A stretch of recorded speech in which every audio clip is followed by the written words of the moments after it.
Boyfriend আর লোকটাকে যদি বিশ্বাস করাতে চাও তাহলে আমার ঠোঁটে একটা কিস করো। আপনি এসব কি বলতেছেন? আপনি কিন্তু আমার দুর্বলতার সুযোগ নিচ্ছেন। এই আমি কিন্তু তোমার দুর্বলতার সুযোগ নিচ্ছি না, তুমি কিন্তু আমার কাছে আসছো। আচ্ছা ঠিক আছে, তো আমি লোকটাকে ডেকে বলে দিই যে তোমাকে আমি চিনি না। ঠিক আছে, আপনি ডাইকেন না, আমি আপনাকে কিস করতেছি। আরে এগুলো কি মানুষ নাকি? রিলেশন করে বলে রাস্তাঘাটে এসব করতেছে। এদের কি লজ্জা শরম বলতে কিছু নাই? ওদের বাপ মা মনে হয় ওদেরকে পারিবারিক শিক্ষা দেয়। ওদের তো মন চাইতেছে থাপড়ে সোজা করতে। আরে আমার হাতেও তো সম্মান নেই, বসে বারবার ফোন দিতেছে। মেয়েটাকে না পেলে তো আমার খবর হয়ে যাবে।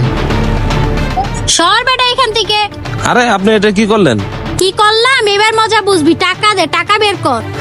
টাকা মানে কিসের টাকা চাচ্ছেন আমার কাছে? আমি তো আপনাকে হেল্প করলাম, আপনার জীবন বাঁচালাম।